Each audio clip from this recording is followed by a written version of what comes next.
Okay, so last class जो हम लोगों ने छोड़ा था वो ये था कि एप्लीकेशन पे हम लोगों ने लास्ट क्लास छोड़ा था। एप्लीकेशन ऑफ डायमेंशन पे हमें कुछ प्रॉब्लम करने थे। सो एप्लीकेशन ऑफ डायमेंशन में हमारा जो सबसे पहला एप्लीकेशन था टू चेक द कंसिस्टेंसी। तो हमें चेक करना था, लेट्स से application number 1 example, check the following equation. Take the following equation. First, centripetal force is equal to mv square by r square. So this is the first one. Second,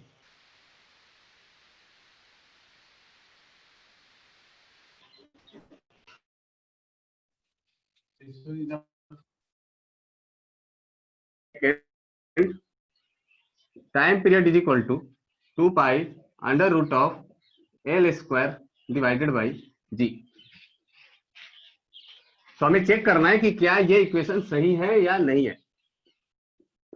third, S is equal to ut plus at square.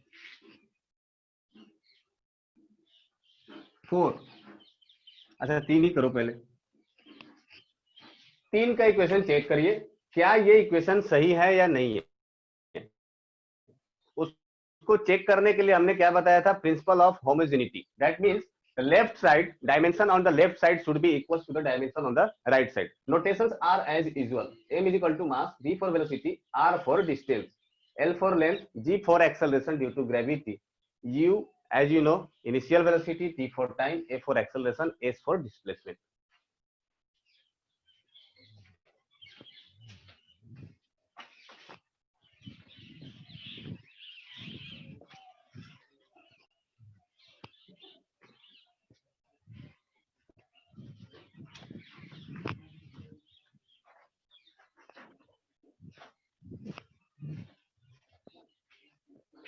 Three is dimensionally correct from Abhyadit.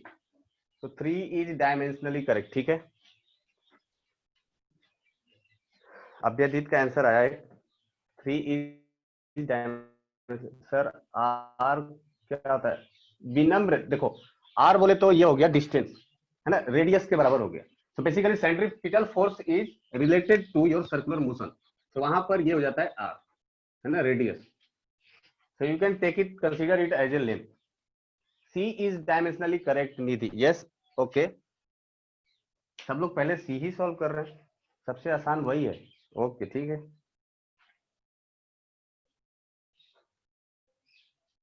Nitesh 2 correct. Really Nitesh, I think you should check it again. 3 is correct, Revans, yes okay. What about first and second?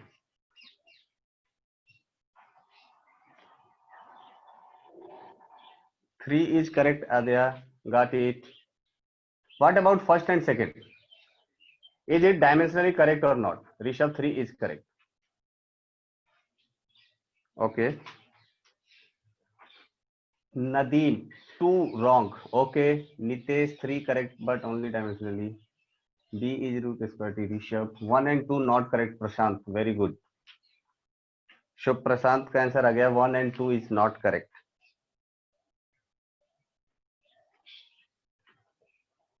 Sir 2 wrong है, हाँ dimensionally wrong है ना, dimensionally wrong है। 1 भी wrong है, नदीम का answer आया। आद्या 1 is not correct, ठीक है। Nitesh 2 is not correct, okay. Abhishek 2 is okay. I think everyone got your answer, है ना। सो आंसर ये है कि ये दोनों डायमेंशनली करेक्ट नहीं है, ये और ये दोनों डायमेंशनली करेक्ट नहीं है, ये डायमेंशनली करेक्ट है। Okay, Prachi, 1 is not correct. Yes, very good. So these 2 are dimensionally incorrect, but it is dimensionally correct. But ये तीनों के तीनों फॉर्मूला गलत है। एक क्यों? क्योंकि ये तो डायमेंशनली गलत हो गया। याद करिए जो हमने नोट लिखवाया था वो ये था कि अगर कोई इक्वेशन डायमेंशनली इनकरेक्ट है तो वो कंफर्म इनकरेक्ट होगा। अगर एक इक्वेशन डायमेंशनली करेक्ट है तो वो सही हो भी सकता है या नहीं भी हो सकता है ना। तो मतलब ये पहले दो इक्वेशन तो गलत है, ये तो कंफर्म हो गया। Okay, so last equation 3 number ये डायमेंशनली करेक्ट है, लेकिन क्या ये इक्वेशन सही है? नहीं सही है। क्यों? क्योंकि यहां पर 1/2 होता था, याद करिए। तो this is the limitation of dimensional analysis, है ना। डायमेंशनल एनालिसिस से हम लोग ये पता कर सकते हैं कि whether it is dimensionally correct और नॉट। हम लोग ये नहीं बता सकते कि ये फॉर्मूला सही है या नहीं है। Why? Because constant has not any dimension, are dimensionless. तो कांस्टेंट का कोई डायमेंशन नहीं होता है ना। यस यस निधि, कांस्टेंट का कोई डायमेंशन नहीं होता है। हाँ अमरजीत, मैं एक्सप्लेन कर रहा हूँ, वही बता रहा हूँ। यहाँ पर जो फोर्स का जो डायमेंशन होगा वो mv²/r² का डायमेंशन नहीं होता है ना। तो जिसका डायमेंशन गलत है वो इक्वेशन गलत है, मतलब ये फॉर्मूला भी गलत होगा, ये कंफर्म है ना। ये भी फॉर्मूला गलत है, ये कंफर्म है।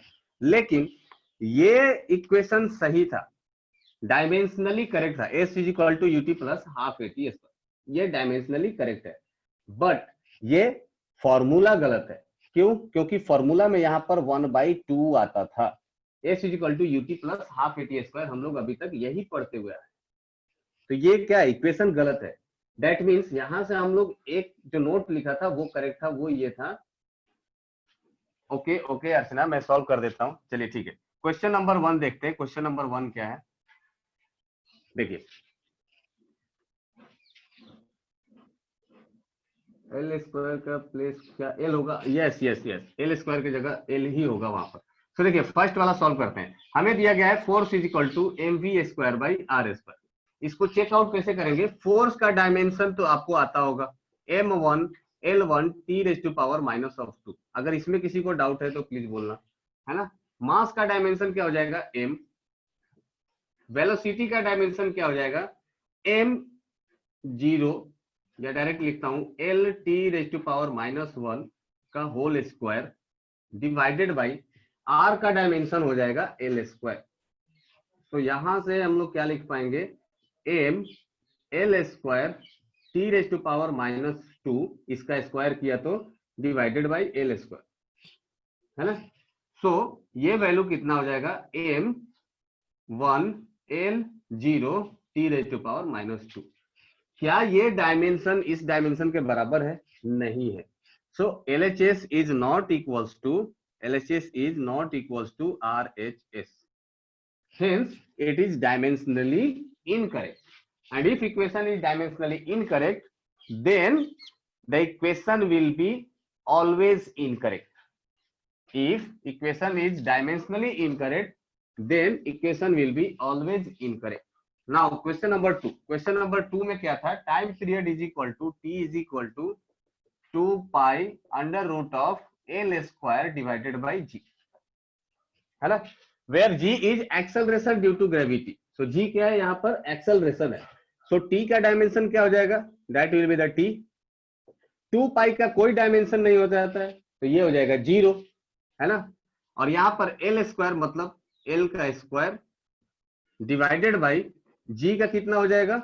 जी का हो जाता है मीटर पर सेकंड स्क्वायर, बोले तो L⁻⁻², और इन सब का whole square, sorry under root, that will be the 1/2।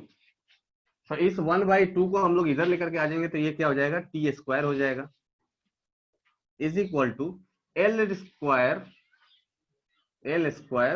Divided by L⁻⁻²। तो इसको अगर हम लोग डिवाइड करेंगे तो ये क्या हो जाएगा? L⁻²। So LHS is not equals to RHS. Hence, question number 2 is also dimensionally incorrect. Yes Meenu, repeat कर रहा हूं।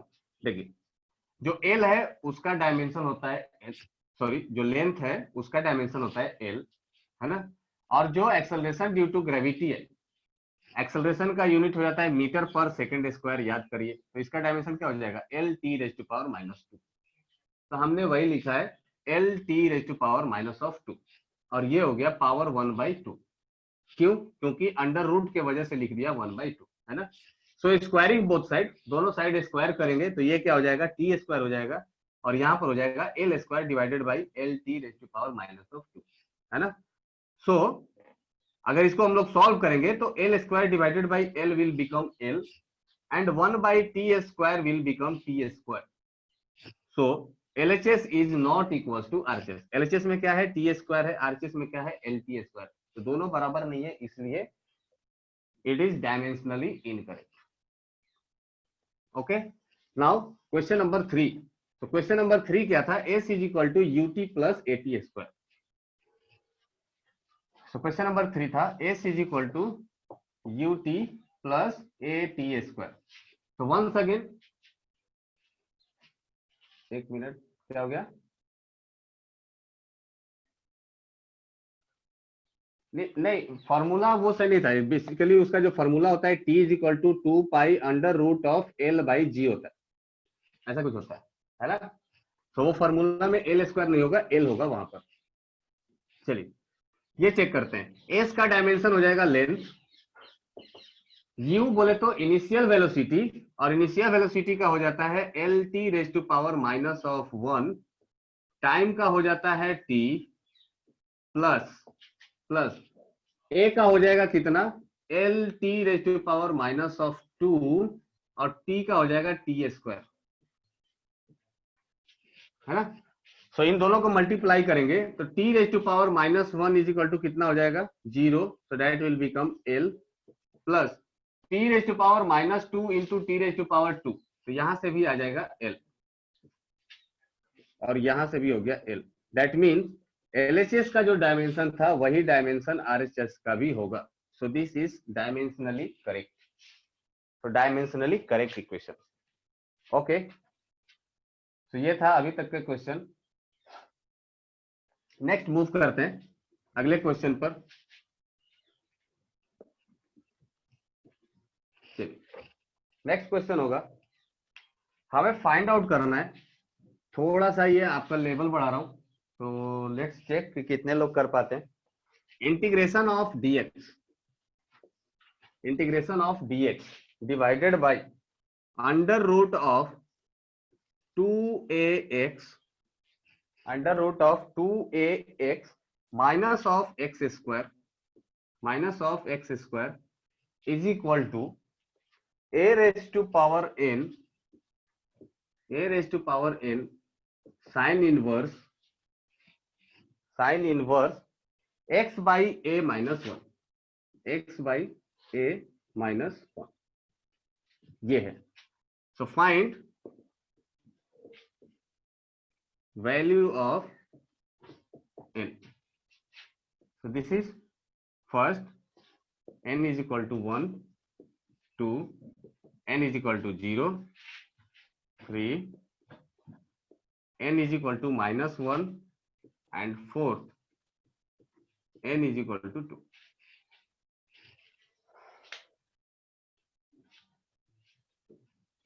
है ना, क्वेश्चन समझ में आया? आपको एक इंटीग्रेशन दिया गया है, ओके अभ्यादीप, आपको एक इंटीग्रेशन दिया गया है dx divided by under root of 2ax minus x square. Yes Abhyadeep, you are correct. a raised to power n, Aryan, yes correct, a raised to power n sin inverse x by a minus 1। Shakib, no, this is not 1।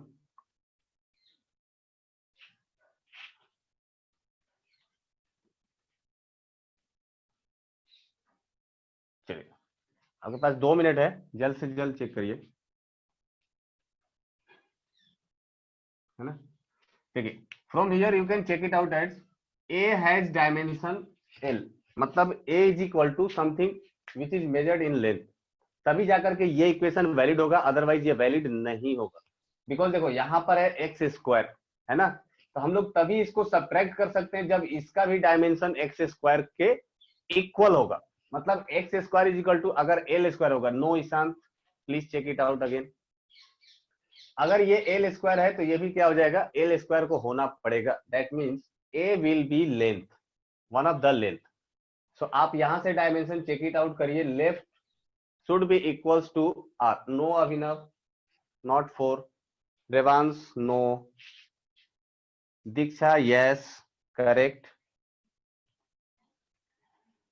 Anand yes correct, Shivani no,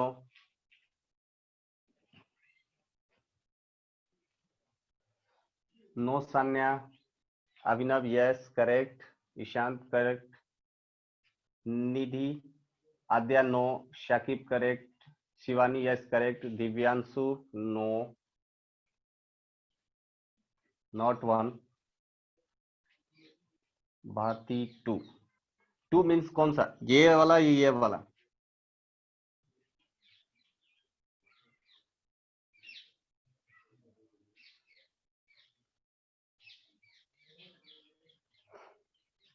option 2 या n is equal to 2, कौन सा? Okay B, B is correct Bharti. Okay very good. So maximum लोगों ने reply किया है, let's solve it, check करते हैं। Yes Nitesh correct, good. चलिए सो लेट्स सॉल्व इट, देखते हैं। जिन्होंने किया, ट्राई किया, बहुत अच्छा। जिनका आंसर आ गया वो बहुत अच्छा, और भी अच्छा, है ना। सो देखते हैं क्या होगा। देख dx है यहाँ पर, है ना। ओके करो, करेक्ट। देखिए या तो x लिखिए या dx लिखिए, क्या फर्क पड़ता है। dx का मतलब क्या हो गया, smallest unit of length. So ultimately हम लोग मेजर क्या किए, लेंथ ही तो मेजर किए, है ना। सो dx मीन्स क्या हो गया, लेंथ हो गया। तो यहां पर एक यही चीज देखना था। Okay now integrate it. So integrate करेंगे तो यहां पर dx की जगह हम लोग क्या लिख सकते हैं, length divided by under root of 2 का तो कोई डायमेंशन होगा नहीं, a इंटू एक्स का डायमेंशन क्या हो जाएगा, that will be the L square, और इसका भी डायमेंशन क्या हो जाएगा, एल स्क्वायर। अब देखिए एल स्क्वायर माइनस करके जीरो नहीं कर सकते। अर्चना वीडियो पॉज हो गया क्या, वीडियो पॉज है क्या सबका? No Archana, you should take your connection. ठीक है, okay okay Aditya, I got it. So L divided by under root of L square minus L square, इसका भी एल स्क्वायर है, इसका भी एल स्क्वायर है। दैट डजंट मीन कि हम लोग एल स्क्वायर में से एल स्क्वायर को माइनस करके जीरो कर देंगे। क्यों? क्योंकि अल्टीमेटली आप मीटर स्क्वायर में से मीटर स्क्वायर माइनस करोगे तो something will be of the value metre square ही आएगा।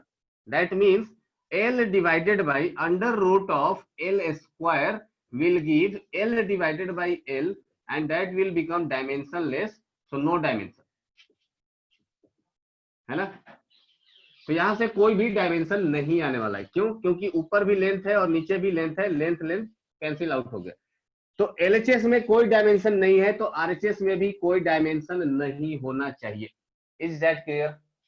अगर एलएचएस में कोई डायमेंशन नहीं आया तो आरएचएस में भी कोई डायमेंशन नहीं आना चाहिए, तभी जाकर के ये इक्वेशन क्या होगा, करेक्ट होगा, अदरवाइज ये करेक्ट नहीं होगा। Okay so this is the first, left hand side का आ गया। आरएचएस का चेक करते हैं। आरएचएस में क्या हो जाएगा, देखिए a raise to power n sine of inverse x by a minus 1, है ना। तो यहां से एक चीज क्या हो गया कि ये ट्रिग्नोमेट्रिक फंक्शन है, तो इसका ये जो वैल्यू होगा ये तो डायमेंशन लेस होगा, ये तो कंफर्म डायमेंशन लेस होगा क्योंकि ये ट्रिग्नोमेट्रिक है। निधि इंटीग्रेट करने की जरूरत नहीं है, हम तो डायमेंशनल मेथड से सॉल्व कर दिए इसको, है ना। आप इंटीग्रेट करके भी बना सकते हो but that will be the longest one, this is the shortest one. आप डायमेंशनल मेथड से सॉल्व कर दीजिए, आप इंटीग्रेट कर लो, कोई दिक्कत नहीं। बट जब आप इंटीग्रेट करने जाओगे तो ये बहुत लंबा चौड़ा हो जाएगा, इसको कुछ टी स्क्वायर मानो, टी मानो, सब्स्टिट्यूशन मेथड इस्तेमाल करो, बहुत लंबा चौड़ा हो जाएगा। So this is the another method to check your integration. Exponent का डायमेंशन नहीं होता है तो n इक्वल टू 0। ओके ठीक है। सो ये हो गया dimensionless quantity, because why this is it is क्योंकि साइन इनवर्स जो भी होगा ये ट्रिग्नोमेट्रिक फंक्शन हो गया, तो ट्रिग्नोमेट्रिक फंक्शन का कोई भी डायमेंशन नहीं होता है, तो ये कोई डायमेंशन नहीं होगा। अब बच गया ए रेज टू पावर एन। अब ए यहां से तो ये पता चल रहा है कि ये क्या है, लेंथ है, तभी जाकर के ये length into length L square बनेगा, है ना। या यहां से भी पता चल रहा है कि ये एक्स बाई ए है, तो एल डिवाइडेड बाई एल होगा, तभी जाकर के ये डायमेंशन लेस होगा। तो यहां से दोनों से समझ में आ रहा है कि ये हो गया L raise to power N, that is the RHS, है ना। क्योंकि लेफ्ट हैंड साइड में हमारे पास डायमेंशन लेस था, इसका मतलब एन का वैल्यू कितना होना पड़ेगा, अगर एन का वैल्यू 1 लिया तो ये हो जाएगा एल, मतलब कुछ ना कुछ डायमेंशन आ जाएगा।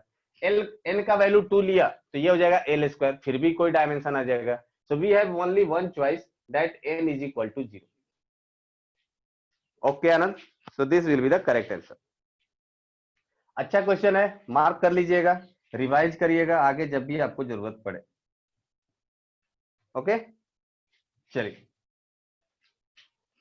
नेक्स्ट क्वेश्चन बढ़ते हैं आगे।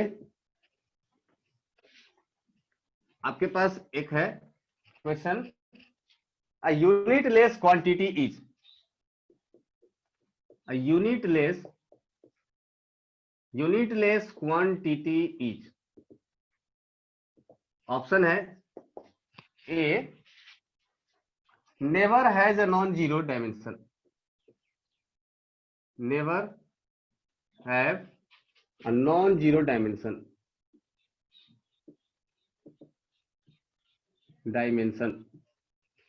Option B, option B always has a non zero dimension,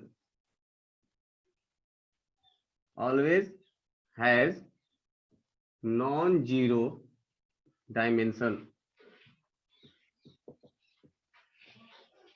and C,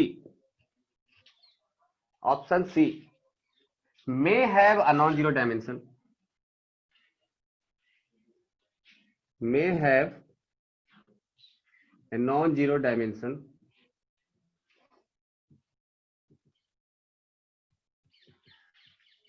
and option D, option D does not exist,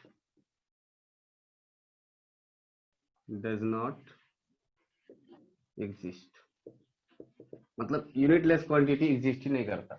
Amarjeet Kumar का यादव का आंसर आ गया है, अभ्यदीप का है answer A correct.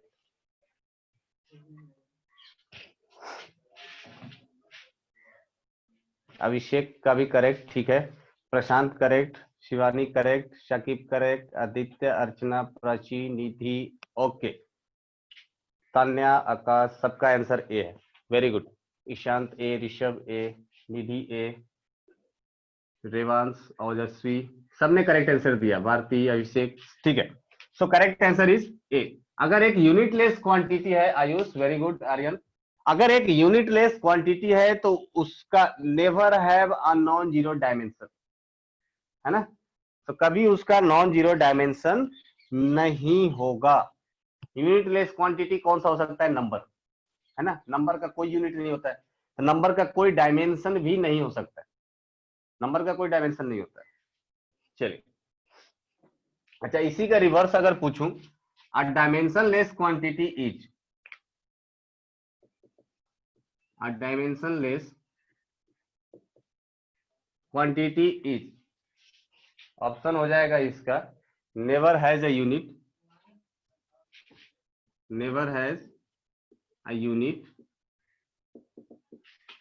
Always has unit, may have unit, not exist. What about this one?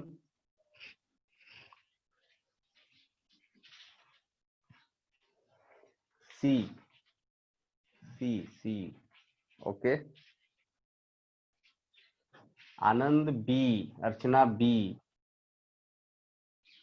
Aryan B, Prachi B, Gaurav C, Ojaswi B, C, Adarsh B, maximum लोग B बोल रहे हैं, कुछ लोग सी भी बोल रहे हैं, शिवानी का भी सी है आंसर, प्रत्युष का बी है, आकाश का बी है, अमृत का बी है, ओके, निधि का बी, ठीक है, मतलब एक डायमेंशनलेस क्वांटिटी का हमेशा यूनिट होगा, ऐसा जरूरी है क्या? ऐसा जरूरी है क्या? सी, अब ठीक है, अब सब लोग सी बोल रहा है, अभिषेक सी, निधि सी, ऐसा कहाँ लिखा हुआ है? ऐसा जरूरी कैसे हो सकता है? डायमेंशनलेस क्वांटिटी का हमेशा यूनिट होगा। लो बताओ, टू का यूनिट क्या होता है? टू इज डायमेंशनलेस, तो बताओ इसका यूनिट क्या होगा? We don't know, so answer will be say may, C may have a unit, उसका यूनिट हो भी सकता है। ओके प्राची, यूनिट हो भी सकता है और नहीं भी हो सकता है। Aryan C is correct. Okay, so C option will be correct. चलिए एक और क्वेश्चन, एक और question, yes strain is also an example. ये है मल्टीपल चॉइस क्वेश्चन, तो थोड़ा ध्यान से, सावधानी हटी दुर्घटना घटी, थोड़ा ध्यान से करते हैं। Example, next example, choose the correct statement, choose the correct statement, the correct statement. A,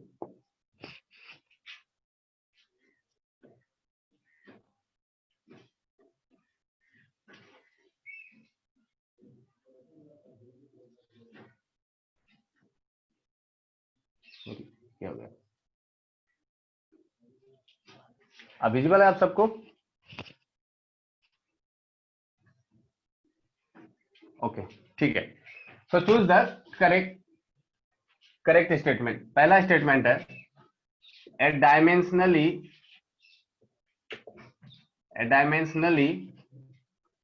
correct equation may be correct, correct equation may be correct, may be correct. B, a dimensionally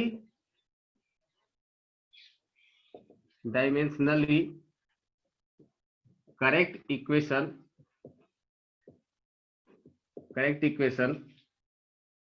always correct. C, a dimensionally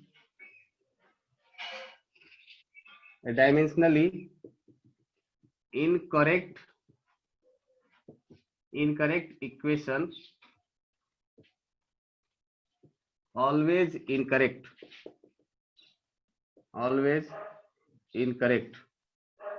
and D, okay Revansh, this is multiple choice question, so जल्दबाजी में नहीं, थोड़ा धीरे से। A dimensionally incorrect equation may be incorrect, ये dimensionally incorrect equation may be incorrect. So multiple choice question है, Aryan A and B, Tanu, Akash A and C, Areej A and D, Divyanshu A. Okay, Abhyadeep, A and C are correct. A and C.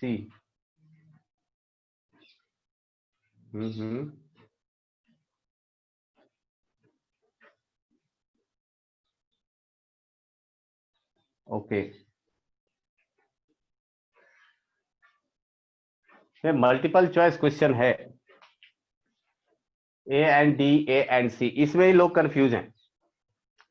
Abhishek A, Diksha A and C correct, ठीक है, ए तो correct है, dimensionally correct equation में B correct, ठीक है। Rishabh C, A and C, dimensionally correct equation always correct, तो इसमें तो मुझे डाउट लग रहा है, ये तो पॉसिबल नहीं है।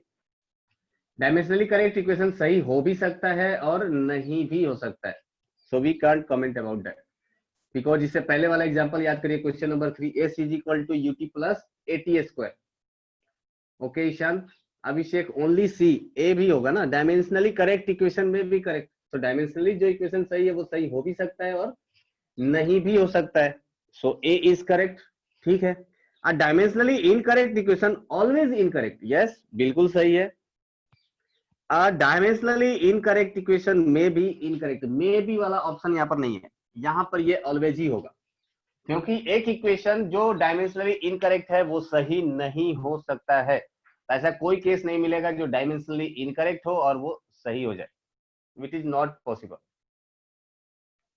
है ना। ओके चलिए, तो नेक्स्ट क्वेश्चन आगे बढ़ते हैं।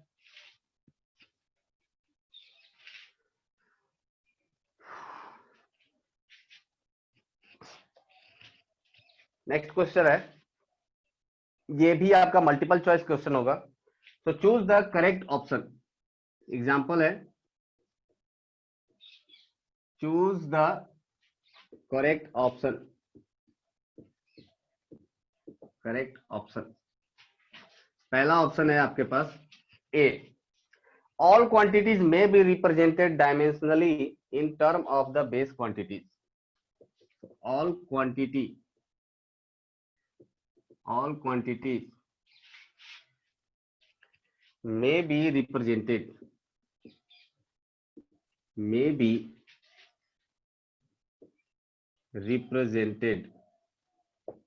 in terms of base quantity,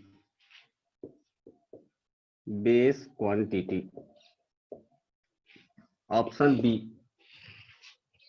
multiple choice है तो जल्दबाजी ना करें।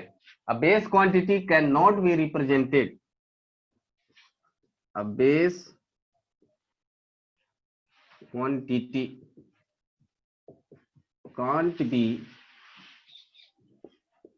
represented in form of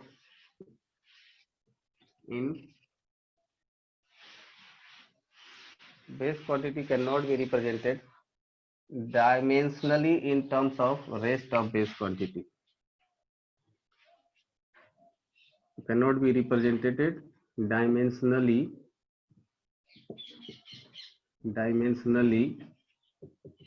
in the form of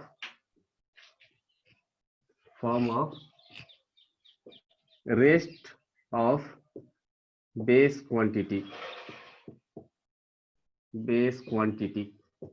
This is option number B. And option number C, the dimension of base quantity in other base quantity is always 0. The dimension of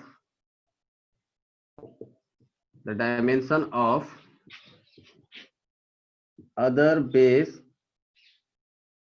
dimension of base quantity in other base quantity is always 0. So this is option number C. And D, the dimension of derived quantity, the dimension of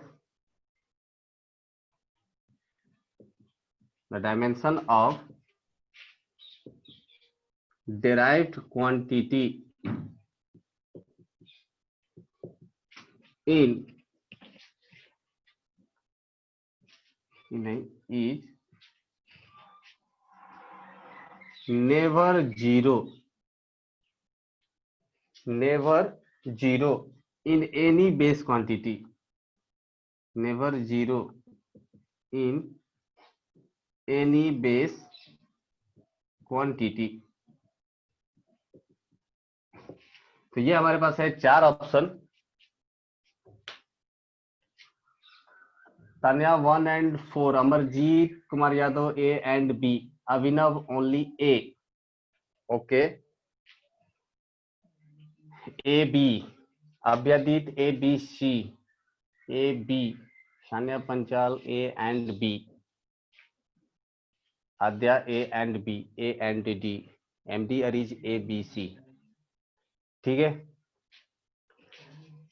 okay okay Divyanshu, अर्चना का ए है, all quantity may be represented in terms of base quantity.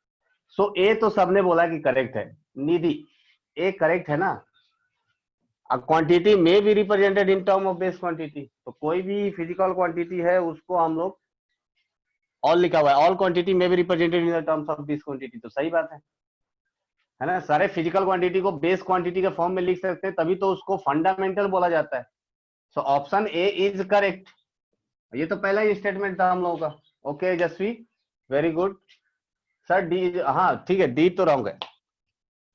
Let's check B. A base quantity cannot be represented dimensionally in the form of rest of base quantity. तो एक fundamental quantity है, वो दूसरे fundamental quantity पर depend ही नहीं करता है ना। तो दूसरे वाले पर हमेशा क्या हो जाएगा, उसका जीरो हो जाएगा। मतलब अगर मैं बोलूं कि लेंथ को मास के टर्म में रिप्रेजेंट करिए, तो L is equal to M zero ही लिखना पड़ेगा। Length is equal to mass कैसे पॉसिबल है, दिस इज नॉट पॉसिबल ना, है ना। तो आप इसको रिप्रेजेंट कैसे कर सकते हो, m0 L1 T0। तो m0 T0 ये दो बेस क्वांटिटी के फॉर्म में लिख दिया, जहां पर उसका पावर जीरो है, तो लिख तो सकते ही है। A base quantity cannot be represented dimensionally in the form of rest of base quantity। तो अगर आपको लेंथ को सिर्फ और सिर्फ मास के फॉर्म में लिखने को बोला जाए, तो length is equal to mass हम नहीं लिख सकते। Okay, so this is option number B, which is also correct. Next है the dimension of a base quantity in other base quantity is always zero. Yes Ishan, A B C correct है। हाँ ठीक है, बोल रहा है कि dimension of base quantity in other base quantity is always zero. सही बात है। अगर L इज इक्वल टू हमको M लिखना पड़े तो M के पावर हमेशा जीरो देना पड़ेगा। क्यों? क्योंकि लेंथ और मास दो अलग अलग फंडामेंटल क्वांटिटी है। ओके, तो उसका पावर हमेशा जीरो ही होगा। And last option D, the dimension of derived quantity is never zero in any base quantity. ऐसे कैसे हो सकता है, बट मे बी है ना ऑप्शन, कहां पे, कौन से वाले में, the dimension of base quantity always zero, the dimension is derived quantity never zero in any base quantity. Option D is incorrect. Yes Abhinav, D तो इनकरेक्ट है। क्यों इनकरेक्ट है, क्योंकि समझो अगर हमें वेलोसिटी का ही लिखना है, वेलोसिटी का डायमेंशन क्या हो जाता है, m0 L1 t raise to power -1, t raise to power -1। इसका मतलब क्या हो गया, मास में इसका डायमेंशन क्या हो गया, जीरो हो गया। और यहाँ पर क्या बोल रहा है कि dimension of derived quantity is never zero, तो जीरो हो गया ना, मास में जीरो हो गया। तो डी ऑप्शन इनकरेक्ट है। तो correct option will be only A B and C. ठीक है, चलिए। सो सर ऑप्शन ए में बी के जगह ऑलवेज होना चाहिए। ऑल क्वांटिटी में be represented in terms of base quantity. Angle को रिप्रेजेंट करके दिखाओ, एंगल को रिप्रेजेंट करिए। नहीं कर सकते था। एंगल एक फिजिकल क्वांटिटी है, supplementary physical quantity which has no dimension, आप उसको रिप्रेजेंट नहीं कर सकते। ऑल क्वांटिटी में फंडामेंटल क्वांटिटी भी होती है। हाँ, ऑल क्वांटिटी में फंडामेंटल क्वांटिटी भी होता है, बिल्कुल सही, क्यों नहीं होगा। चलिए, ऑप्शन बी बोला है रिपीट करने के लिए, a base quantity can not be represented dimensionally in the form of rest of base quantity.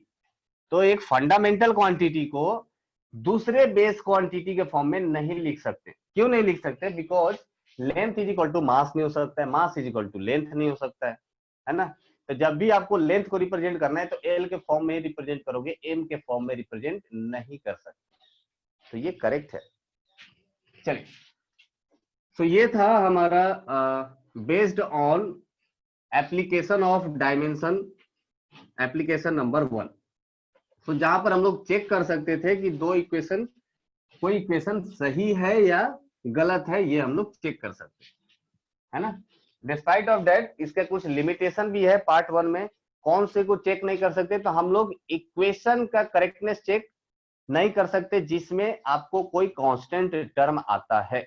तो there is a limitation in this application कि अगर कोई कांस्टेंट टर्म आ गया तो उसको हम लोग चेक नहीं कर सकते। तो आप हिंदी में ही लिख लीजिए इसको अपने नोट में, एप्लीकेशन में, लिमिटेशन नंबर 1 में, कि we can not check an equation which contains any constant value like 1 2 pi some, देख सकते हो उस इक्वेशन को डायमेंशनली चेक नहीं कर सकते जिसमें कोई कांस्टेंट टर्म आता है जैसे कि 1 2 और पाई। ओके, चलिए नेक्स्ट आते हैं। सेकंड एप्लीकेशन क्या था, ये बहुत इंपॉर्टेंट है। सेकंड एप्लीकेशन हमारे पास ये था कि हम लोग कोई भी इक्वेशन को डिड्यूस कर सकते हैं, है ना। We can deduce a relation among different physical quantity,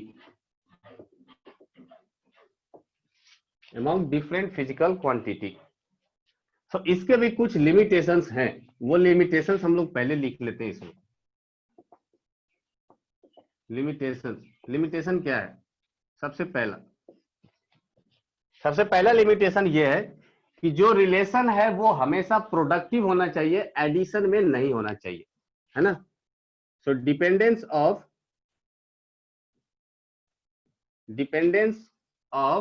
a physical quantity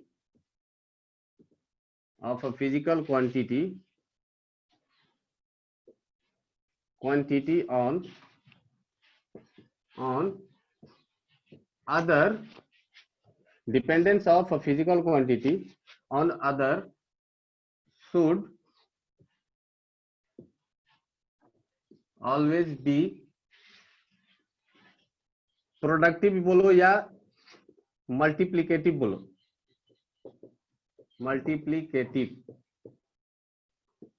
not in addition और subtraction.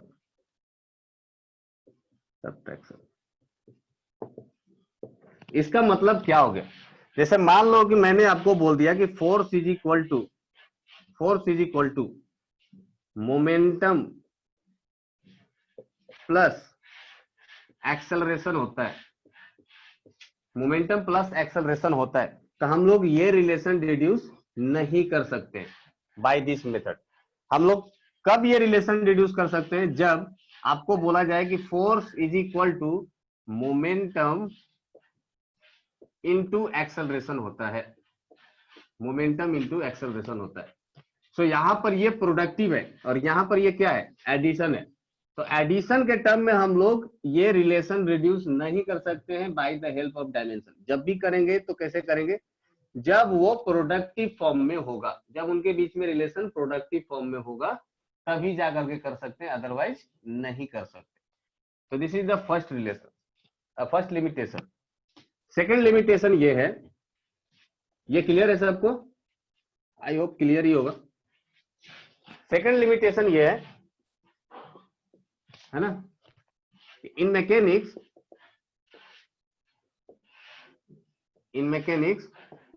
if a physical quantity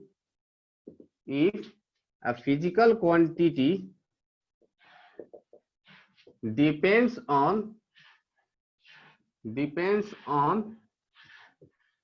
more than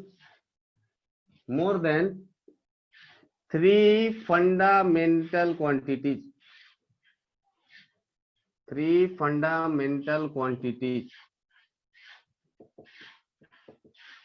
then we can't deduce a relation. So अगर एक physical quantity तीन से ज्यादा physical quantity पर, fundamental physical quantity पर depend करता है, तो उस समय भी हम लोग एक रिलेशन रिड्यूस नहीं कर पाएंगे by this method. Okay, so these are the some limitations जिसके वजह से हम लोग ये फॉर्मूले को यूज नहीं कर पाएंगे, बट फिर भी इसके ऊपर क्वेश्चंस पूछे जाते हैं, क्वेश्चंस आते हैं हमारे पास। तो क्वेश्चन और क्या क्या कैसे कैसे आएंगे वो क्वेश्चन करते हैं, है ना। चलिए, तो सबसे पहला क्वेश्चन है इसके ऊपर, सबसे बेसिक वन। इफ, अच्छा, इस तरह का क्वेश्चन मैंने एक भी एग्जांपल कराया नहीं, तो सबसे पहला मैं एग्जांपल करा लेता हूँ सो डेट कि आपको क्लियर हो जाए कि करते कैसे। सो एक एग्जांपल मैं आपको करके देता हूँ, है ना। एग्जांपल है कुछ इस तरह से कि take force length and time to be fundamental quantity. Take force comma length comma time as fundamental quantity, as fundamental quantity.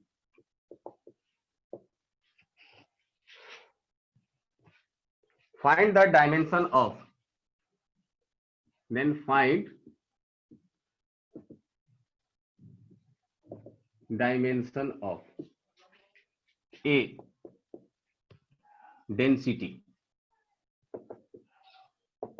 तो हमें डेंसिटी का डायमेंशन फाइंड आउट करना है in terms of force, length and time. Question clear होगा। इससे पहले fundamental quantity क्या था? इस क्वेश्चन से पहले हम लोग 7 फंडामेंटल क्वांटिटी जानते थे। अब बोला गया है कि मान लीजिए आपका फंडामेंटल क्वांटिटी, मान लीजिए कि आपका फंडामेंटल क्वांटिटी को लेंथ, मास और टाइम से हटा करके बना दिया जाए force, mass and force, length and time. ये 3 फंडामेंटल क्वांटिटी हो जाएंगे।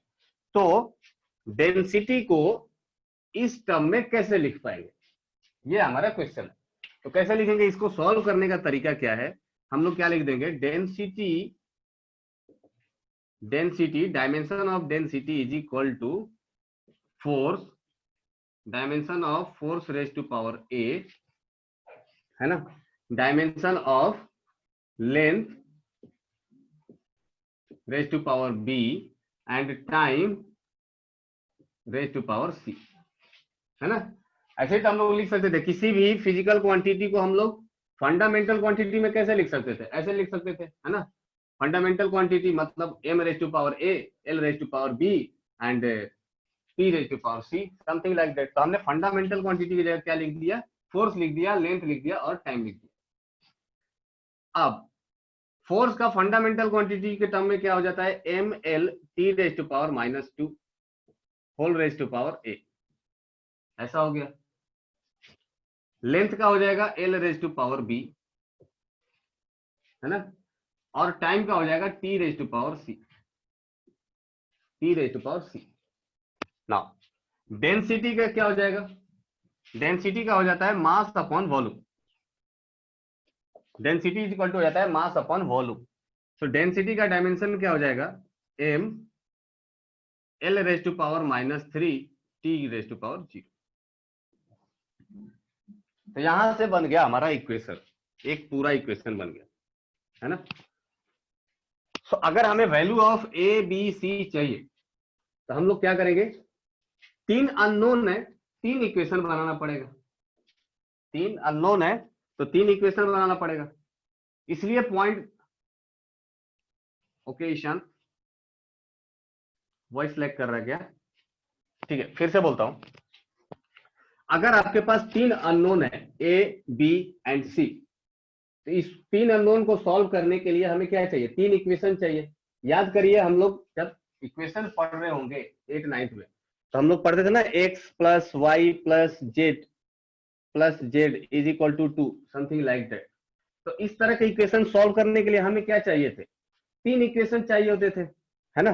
जैसे आपके पास एक इक्वेशन है x plus 2 is equal to 5, तो यहां पर एक ही अननोन है, तो एक इक्वेशन से इसका वैल्यू आ जाएगा क्या, x is equal to 5 minus 2, तो आंसर विल बी 3। एक अननोन, एक इक्वेशन। अब लेट से आपके पास 2 अननोन है, x plus y is equal to 5, तो क्या हम लोग x का वैल्यू फाइंड आउट कर सकते हैं? नहीं कर सकते। Okay Rishabh, you got your answer, very good. हम लोग इसका वैल्यू फाइंड आउट नहीं कर सकते। क्यों? क्योंकि अगर x का वैल्यू निकालने जाएंगे तो 5 माइनस वाई लिखेंगे। Once again y is unknown, तो इसके लिए हमें एक और इक्वेशन चाहिए, x minus y is equal to 3।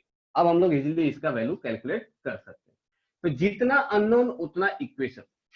तो यहां पर 3 अननोन है, तो 3 इक्वेशन हमें बनाना पड़ेगा। अब वो इक्वेशन कैसे आएगा, वो हम लोग यूज करेंगे प्रिंसिपल ऑफ होमोजेनिटी का। तो प्रिंसिपल ऑफ होमोजेनिटी क्या बोल रहा है कि left hand should be equal to the right hand side. इसका मतलब लेफ्ट हैंड में जो m का पावर है वो राइट हैंड में m के पावर के बराबर होनी चाहिए। दैट मीन्स m का पावर यहां पर कितना है 1, और यहां पर m raise to power a है, इसका मतलब पावर हो गया a, प्लस यहां पर m का पावर 0 है, तो 0 इंटू बी हो जाएगा 0, प्लस यहां पर सिर्फ t है, इसका मतलब m का पावर कितना है 0, तो 0 इंटू सी हो गया 0। सो a इज इक्वल टू यहां से वैल्यू निकल के आ गया 1। ये स्टेप किसको नहीं समझ में आया? सबको समझ में आ गया क्या? प्लीज से यस और नो।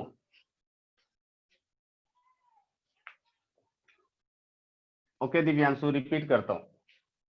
ठीक है, yes yes yes, please repeat में करता हूं, रिपीट करता हूं। ओके ओके, इसको थोड़ा सा और एक्सप्लेन करके लिख देता हूं। इस टर्म को मैं कैसे लिख सकता हूं, m0 l1 t0 raise to power b, और इसको मैं लिख सकता हूं m0 l0 t raise to power 1 power c, है ना। इसको हम लोग इस फॉर्म में लिख सकते हैं। अब देखिए यहां पर m का पावर कुछ भी नहीं तो a है, 1 है, तो 1:a, ये क्या हो गया a।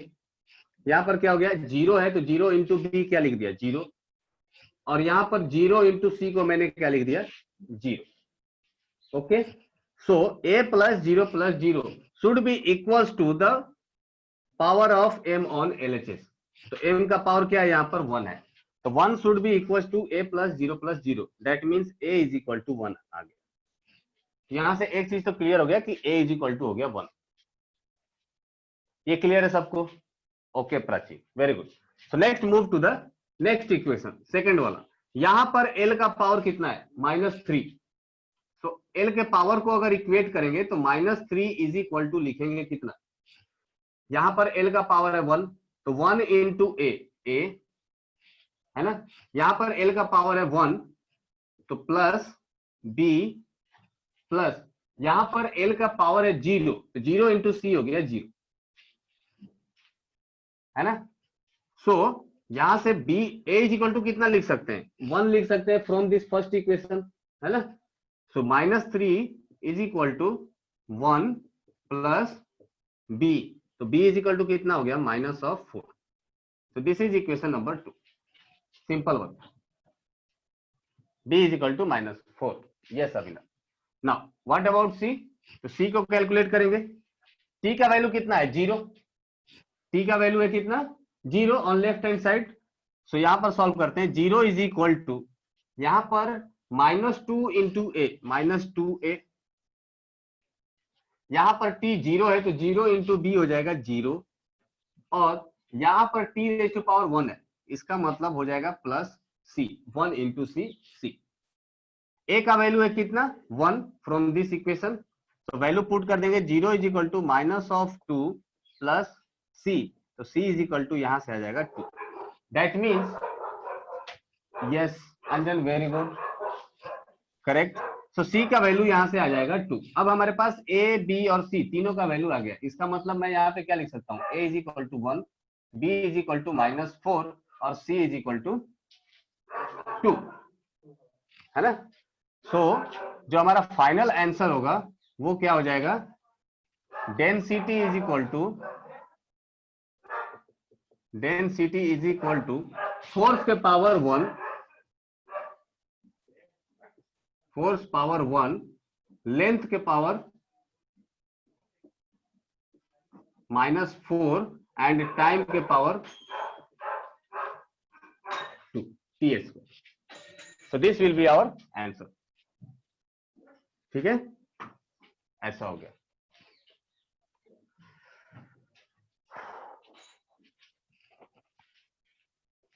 सबको समझ में आया?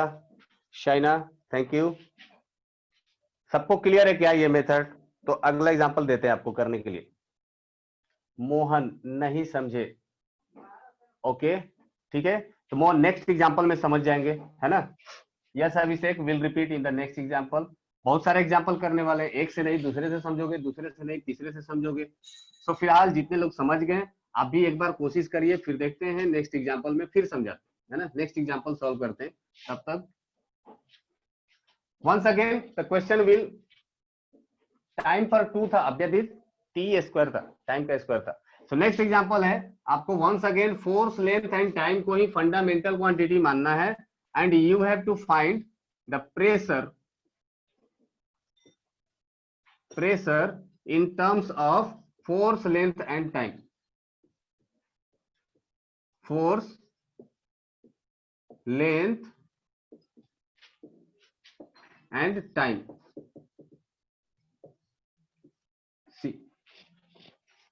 सो आपको बताना है कि प्रेशर का value force length and time के टर्म में क्या आएगा।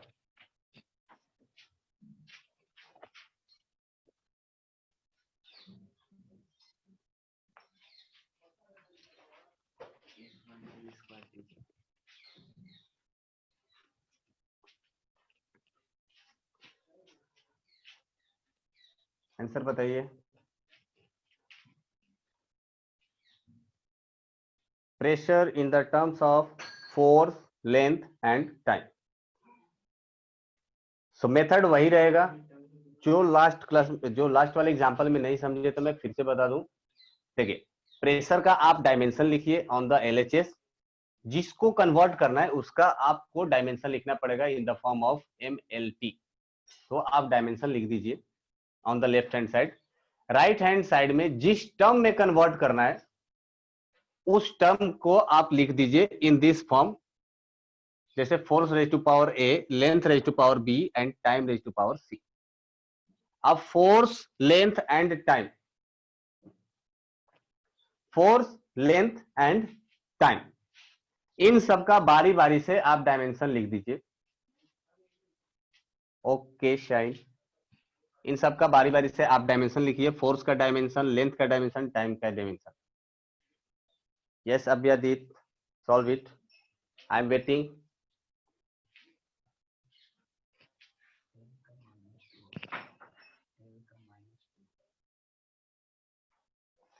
एक आंसर आ गया है ऋषभ का, let's check it out. 1 - 2 0, I don't know, पर ये आया है 1 - 2 0, मतलब ए बी सी करस्पोंडिंगली। अभिनव ए का 1 आ गया, ठीक है। तीनों बताओ। रेवांश 1 2 0, सो रेवांश का +2 आया, अभिनव का B -2 आया, ठीक है सर। B2 होगा, आद्या 1 - 2 0, 1 - 2 तन्या का भी, C2 होगा, A1 B -2। सो किसी का -2 आ रहा है, किसी का +2 आ रहा है। Force 1, length 2 and time 0, 1 - 2 0 Nidhi. Okay 1 2 0, 1 - 2 0, Mohan 1, Mohan अभी तो समझ में नहीं आया था तुमको। 1 - 2 0, ईशांत 1 - 2 0, लेंथ 0, लेंथ 0, ठीक है।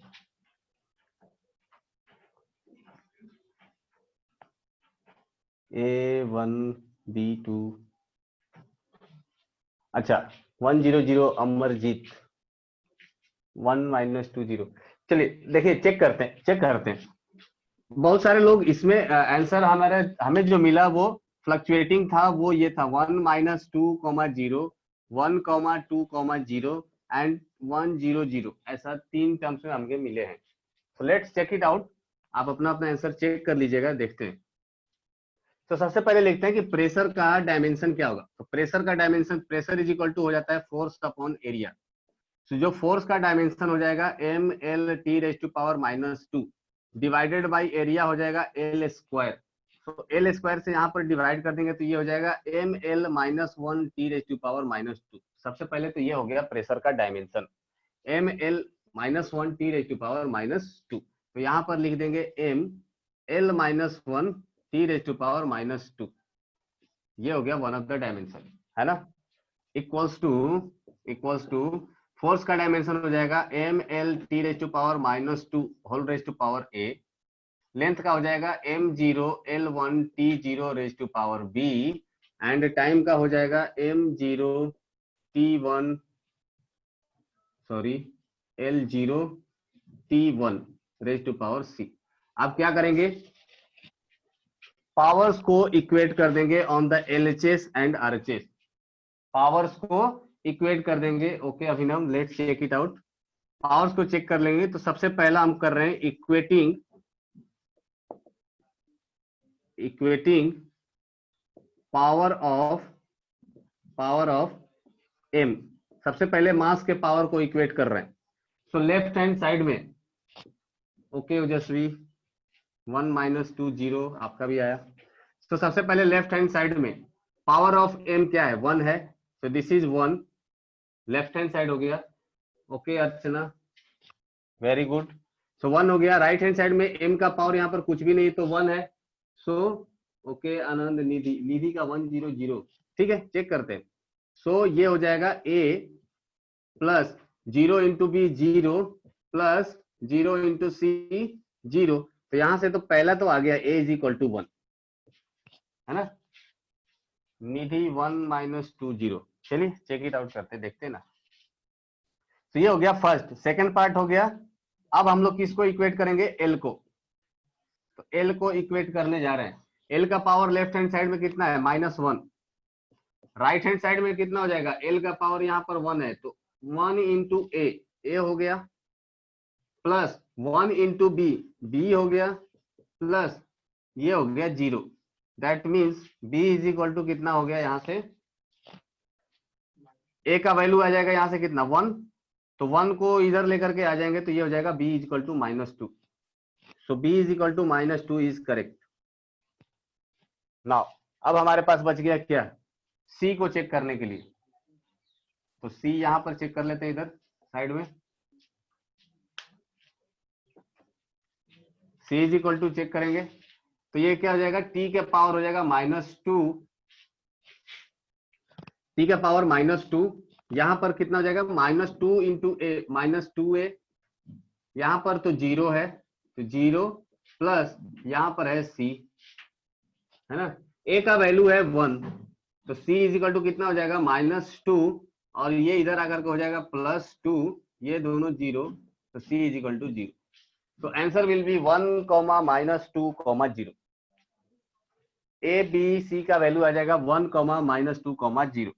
दैट मीन्स जो हमारा आंसर आएगा वो कुछ ऐसा आ जाएगा, pressure is equal to f raise to power 1, b raise to power -2 and time raise to power c। That means pressure does not depends upon time. सही बात है, pressure does not depends on time, it only depends upon force and length. ये तो बिना solve किए भी आ जाता है। प्रेशर इज इक्वल टू हो जाता है फोर्स अपॉन एरिया, तो फोर्स के पावर 1 होना चाहिए और डिवाइडेड बाई एरिया L² होना चाहिए, सिंपल। चलिए एक क्वेश्चन नेक्स्ट, थोड़ा सा टफ वाला करते हैं, है ना, ये तो हो गए आसान आसान, तो slightly change in mood. Next question करते हैं।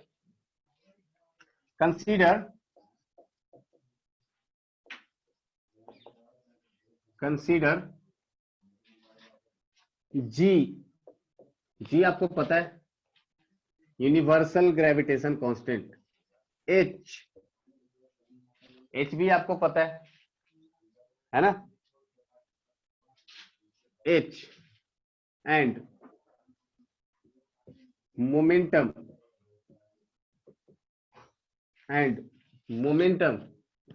As fundamental quantity,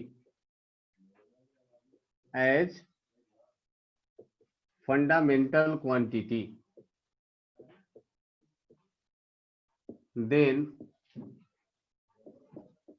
find dimension of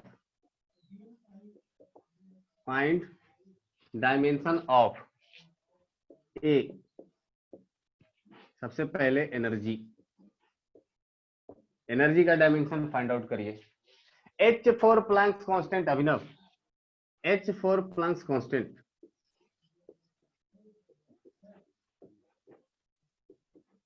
Planck's constant. अच्छा, किसी ने हमसे पूछा था कि mu not into epsilon naught raise to power -1/2 का डायमेंशन बताइए। तो ये मैंने आपको बताया था कि देखिए speed of light c equal to होता है 1/√ऑफ mu not into epsilon not. ये मैंने बताया था स्पीड ऑफ लाइट। सो इसका डायमेंशन स्पीड ऑफ लाइट के डायमेंशन के बराबर होता है ना। तो ये फॉर्मूला है, आपको याद रखनी पड़ेगी। म्यू नॉट क्या है? परमिएबिलिटी, और एप्सिलॉन नॉट क्या होता है? Permittivity of vacuum. तो H is equal to Planck's constant. Planck's constant का आपको फॉर्मूला पता है, energy is equal to H into frequency होता है। So H is equal to आप निकाल सकते हो एनर्जी डिवाइडेड बाई फ्रीक्वेंसी, है ना। तो आप H का डायमेंशन लिख सकते हो। You have 3 to 4 minutes only, 4 minute max to max. हालांकि इतना टाइम आपको मिलता नहीं है एग्जाम में, पर आप लोग अभी चूंकि प्रैक्टिस में हो इसलिए मैं आपको दे देता हूँ।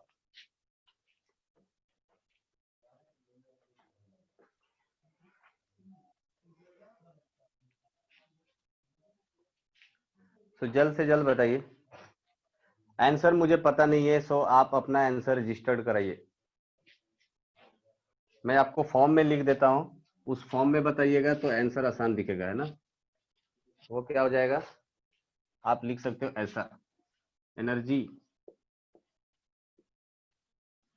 एनर्जी सबसे पहला है जी, तो जी का मैं पावर ले लेता हूं ए, और एच के पावर ले लेता हूं बी, और मोमेंटम को पी से रिप्रेजेंट करते हैं तो पी के पावर लिख देता हूं सी।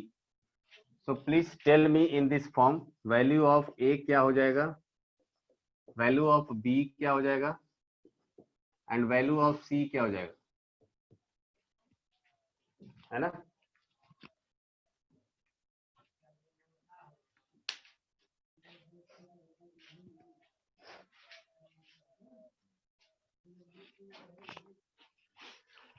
हमें इस फॉर्म में बताइए जी का पावर, एच के पावर एंड पी के पावर। इस फॉर्म में सॉल्व करेंगे तो सबके लिए अच्छा होगा, यूनिफॉर्म आंसर आएगा तो मैं चेक कर पाऊंगा।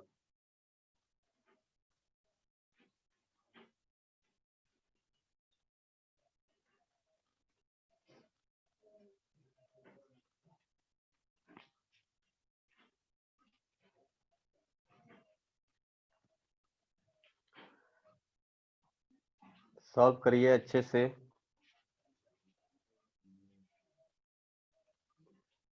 इसके बाद हम लोग का एक टॉपिक और रह जाएगा, वो हो जाएगा conversion of unit. Time permit हम लोग वो करेंगे, नहीं अभी तो 10:30 होने लगा, टाइम तो ऐसे ही क्रॉस कर चुका है, कोई नहीं। सो this will be your homework I think. आप लोग होमवर्क में करके बताइएगा, है ना। मैं आपको होमवर्क और भी दे देता हूँ। ये हो गया एनर्जी, है ना। आपको इसी फॉर्म में आपको आंसर लेकर के आना है। सेकंड में दे देता हूं, एनर्जी के बाद पी, फोर्स 3, फोर्स के बाद हो जाएगा